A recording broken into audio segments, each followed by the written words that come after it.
দর্শক, আমরা দেখছিলাম মাহফুজ কামালের প্রতিবেদনটি। তিনি এই মুহূর্তে নিউ ইয়র্কে অবস্থান করছেন। জাতিসংঘের সাধারণ পরিষদের অধিবেশন এবং প্রধান উপদেষ্টার সফর সঙ্গী হয়েছেন। তিনি যুক্ত হয়েছেন আমাদের সাথে। সেই পরিস্থিতি মোকাবেলা করেছে এবং এখানে বিএনপি এবং আওয়ামী লীগের যে অবস্থান ছিল আজকে সময় আওয়ামী লীগ বিএনপির মুখোমুখি অবস্থানে ঘণ্টাব্যাপী হট্টগোল হয়। সেখানে নেতাকর্মীদের মধ্যে মারামারি শুরু হয়, এতে দু দলেরই বেশ কয়েকজন আহত হন। জাতিসংঘের এবারের অধিবেশন নিয়ে কেন এত হইচই হচ্ছে? আমি আজকে এখানে এসেছি বাংলাদেশ জাতীয় দলের পক্ষ থেকে ডক্টর মোহাম্মদ ইউনূসকে স্বাগত জানিয়েছি।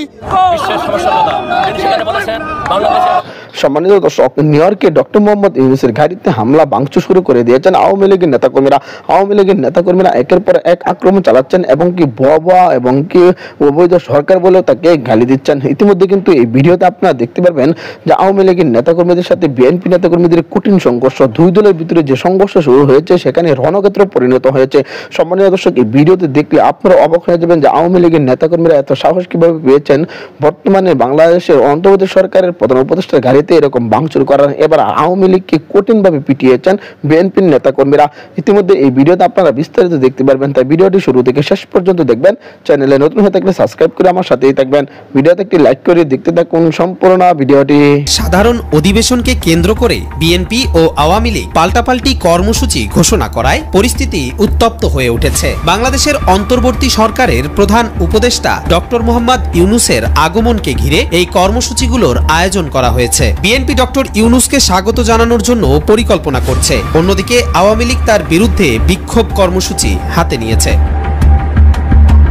বিএনপির দাবি, তারা আওয়ামী লীগ সরকারের আমলে ঘটে যাওয়া খুন, গুম, নির্যাতন এবং লুটপাটের বিচারের দাবি জানাতে জাতিসংঘের সামনে অবস্থান নেবে। অন্যদিকে আওয়ামী লীগ ডক্টর ইউনূসের সরকারের পদক্ষেপের প্রতিবাদ করতে বিক্ষোভের প্রস্তুতি নিচ্ছে। এই ঘটনাকে ঘিরে উভয় পক্ষের মধ্যে উত্তেজনা বিরাজ করছে।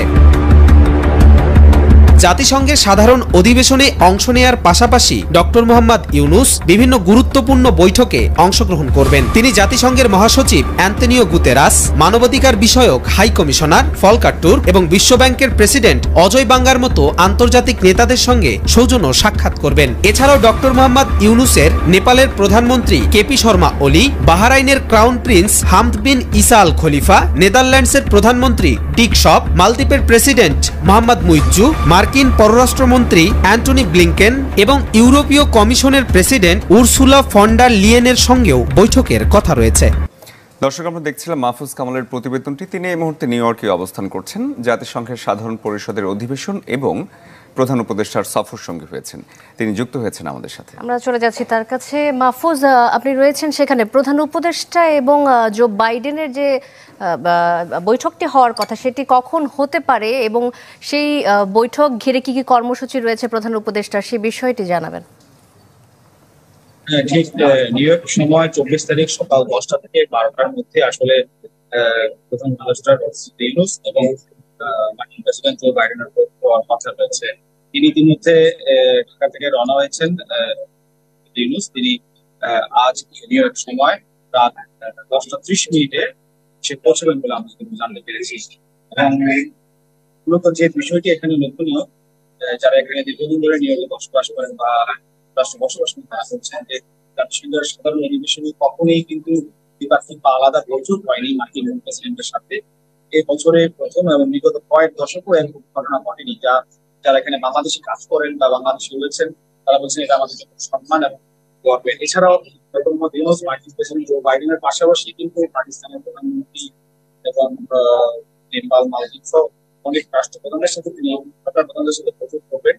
এছাড়াও তিনি যে মানবাধিকার সংস্থা এবং পাতা গোষ্ঠী যারা রয়েছে এবং ইউরোপীয় কমিশন রয়েছে তাদের সাথে অনেক বৈঠক করবেন।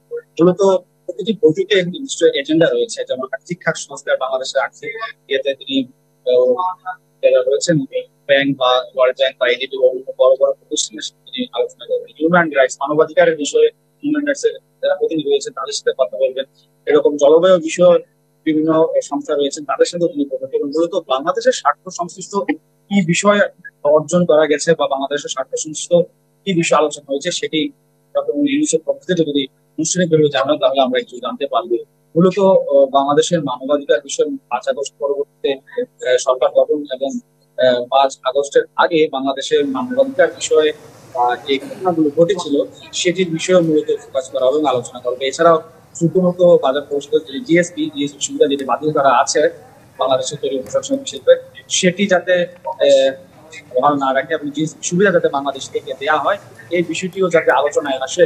যারা জাতিসংঘের এবারের অধিবেশন নিয়ে কেন এত হইচই হচ্ছে, কেন এত আলোচনা হচ্ছে, এটা তো প্রতি বছরই হয় এবং বাংলাদেশে যা হয় যে পিকনিক উৎসবের মতন করে আমাদের আগের যে প্রাইম মিনিস্টার শেখ হাসিনা তিনি যেতেন বিশাল লট বহন নিয়ে, মোটামুটি কয়েকদিন এটাকে কেন্দ্র করে উৎসব আনন্দ চলতো, রাষ্ট্রের অর্থের অপচয় হতো, তারপরে চলে আসতো, ফলাফল কিছু হতো না। বাংলাদেশের আগের প্রধানমন্ত্রীর বক্তব্য, কর্মকাণ্ড, ফটো সেশন এগুলো নিয়ে যে বাংলাদেশের কোনো ভাবমূর্তি ছিল বিশ্বে তা না। তারা ভালো করেই জানতো যে বাংলাদেশে কোনো গণতন্ত্র নেই, গণতান্ত্রিক ভোট নেই, এটাকে হাইব্রিড গণতান্ত্রিক রাষ্ট্র হিসেবেই বিশ্ব জানে। তাদের যে রিপোর্ট সেই রিপোর্টটাকেই তারা গুরুত্ব দেয়। শেখ হাসিনার বক্তব্য বা নারী প্রধানমন্ত্রী এই হিসেবে বা কতবার তিনি প্রধানমন্ত্রী হিসেবে আছেন এটা গুরুত্বপূর্ণ না, গুরুত্বপূর্ণ যে গণতান্ত্রিক পদ্ধতিতে তিনি নির্বাচিত হতেন কিনা।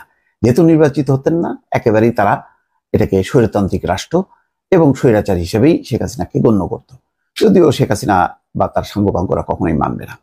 তো যাই হোক, এবারের প্রেক্ষাপটটা কেন ভিন্ন, দুইটা তিনটা কারণে। যে বাংলাদেশ সম্পর্কে যেই ভাবমূর্তির ধারণা তাদের মধ্যে জন্ম নিয়েছিল, বিশেষ করে গণতন্ত্র মানবাধিকার ইস্যুতে, পশ্চিমা দেশগুলো, ইউরোপ, আমেরিকা, কানাডা, যুক্তরাজ্য, তাদের এই মনোভাবটা এবার আরো ব্রড আকারে তারা জানতে পারবে যে বাংলাদেশের গণঅভ্যুত্থানের ফলে একটা গণতান্ত্রিক, তথাকথিত গণতান্ত্রিক সাংবিধানিক একটা সরকারের পতন হয়েছে। তাহলে নতুন যে সরকার, সেই সরকার হলো গণঅভ্যুত্থানের ফসল। এটা কোনো সাংবিধানিক নিয়ম মাফিক সাংবিধানিক অথবা সম্মানিত দর্শক, আশা করি সকলে পুরো ভিডিওটি দেখলেন। এই ভিডিও সম্পর্কে অবশ্যই আপনাদের মূল্যবান মতামত ভিডিওর কমেন্ট সম্মানিত দর্শক, আশা করি সকলে পুরো ভিডিওটি দেখলেন। এই ভিডিও সম্পর্কে অবশ্যই আপনাদের মূল্যবান মতামত ভিডিওর কমেন্ট বক্সে লিখে জানাবেন। সম্মানিত দর্শক, ইতিমধ্যে কিন্তু আপনারা ভিডিওর মাধ্যমে দেখতে পেরেছেন আওয়ামী লীগের নেতাকর্মীরা নিউ ইয়র্কে ডক্টর মোহাম্মদ ইউনূস যাওয়ার পরে তার গাড়িতে আক্রমণ করেছেন, হামলা করেছেন এবং কি বিএনপির সাথে কঠিন সংঘর্ষ জড়িয়েছেন। বিএনপি আওয়ামী লীগ দুই দলের ভিতরে যে সংঘর্ষ শুরু হয়েছে, রণক্ষেত্র পরিণত হয়েছে সেই জাতিসংঘে। সম্মানিত দর্শক, জাতিসংঘের অধিবেশনে যোগ দিবে আগে থেকে জানতো আওয়ামী লীগের নেতাকর্মীরা। এবার তারা আওয়ামী লীগের নেতাকর্মীরা এয়ারপোর্টে যেভাবে রণক্ষেত্র পরিণত করেছেন, ইতিমধ্যে এই ভিডিওতে আপনারা দেখতে পেরেছেন। বর্তমানে জাতিসংঘের আওয়ামী লীগ এবং বিএনপির নেতাকর্মীরা একে অপরকে পাল্টে দেওয়া শুরু হয়েছে এবং কি সংঘর্ষ জড়িত হয়েছেন অনেক নেতাকর্মী। সম্মানিত দর্শক, এই ভিডিওতে কিন্তু আপনারা বিস্তারিত দেখতে পেরেছেন ডক্টর মোহাম্মদ ইউনূসের আগমনকে কেন্দ্র করে রণক্ষেত্র পরিণত হয়েছে জাতিসংঘ। ইতিমধ্যে এই ভিডিওতে দেখলেন। এই সম্পর্কে অবশ্যই আপনাদের মতামত ভিডিওর কমেন্ট বক্সে লিখে জানাবেন। এই ধরনের ভিডিওগুলো সবার আগে পেতে অবশ্যই চ্যানেলটাকে সাবস্ক্রাইব করে পাশে থাকা বেল বাটনটি অন করে রাখবেন পরবর্তী আপডেট সবার আগে পাওয়ার জন্য। আজকের মতো ভিডিওটা এখানে শেষ করলাম। দেখা হচ্ছে পরবর্তী ভিডিওতে। সেই পর্যন্ত ভালো থাকবেন, সুস্থ থাকবেন। আসসালামু আলাইকুম ওয়া রাহমাতুল্লাহ।